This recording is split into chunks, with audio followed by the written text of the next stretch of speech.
فهل عسيتم إن توليتم أن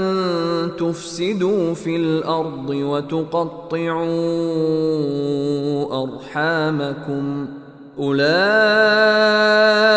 الذين لعنهم الله فأصمهم وأعمى أبصارهم.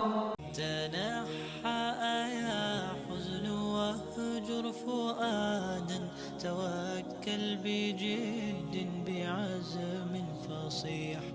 فإني الحمد لله والصلاة والسلام على رسول اللہ اما بعد. احباء الکرام، بخاری اور مسلم میں عائشہ رضی اللہ تعالی عنہا سے مروی ہے کہ نبی علیہ الصلاۃ والسلام نے ارشاد فرمایا، الرحم شجنۃ من الرحمن، جو رحم ہے اس کا تعلق اللہ سبحانہ وتعالی سے ہے، رحمان سے مشتق ہے، یعنی اللہ سبحانہ وتعالی کا جو نام ہے اس میں مبارک الرحمن، اس سے ہی ماخوذ ہے رحم. جس طرح کلمہ رحمان کا مادہ را ہا میم ہے،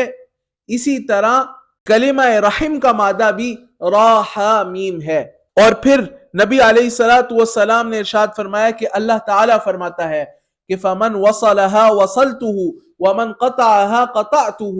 کہ جو رحم کو جوڑے گا، صلہ رحمی کرے گا، رحمی رشتوں سے تعلقات کو قائم کرے گا، وہ اسباب اور ذرائع اپنائے گا کہ جن سے رحمی رشتے مضبوط تر ہوں، تو میں اس کو اپنے آپ سے جوڑ دوں گا،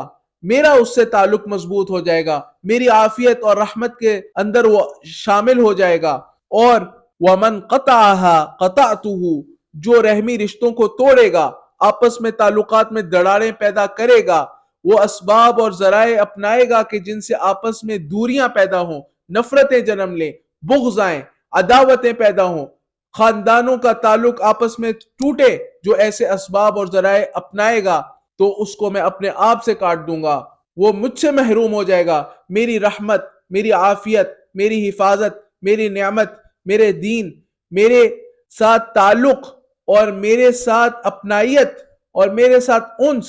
اور میرے ساتھ اطمینان اور میری خشیت اور میری طرف انابت اور میری طرف رجوع اور میرے قرب سے وہ دور ہو جائے گا، مجھ سے کٹ جائے گا. سبحان اللہ. اللہ سبحانہ وتعالی ہمیں نبی کریم صلی اللہ علیہ وسلم کی ان فرامین پر غور کرنے کی توفیق دے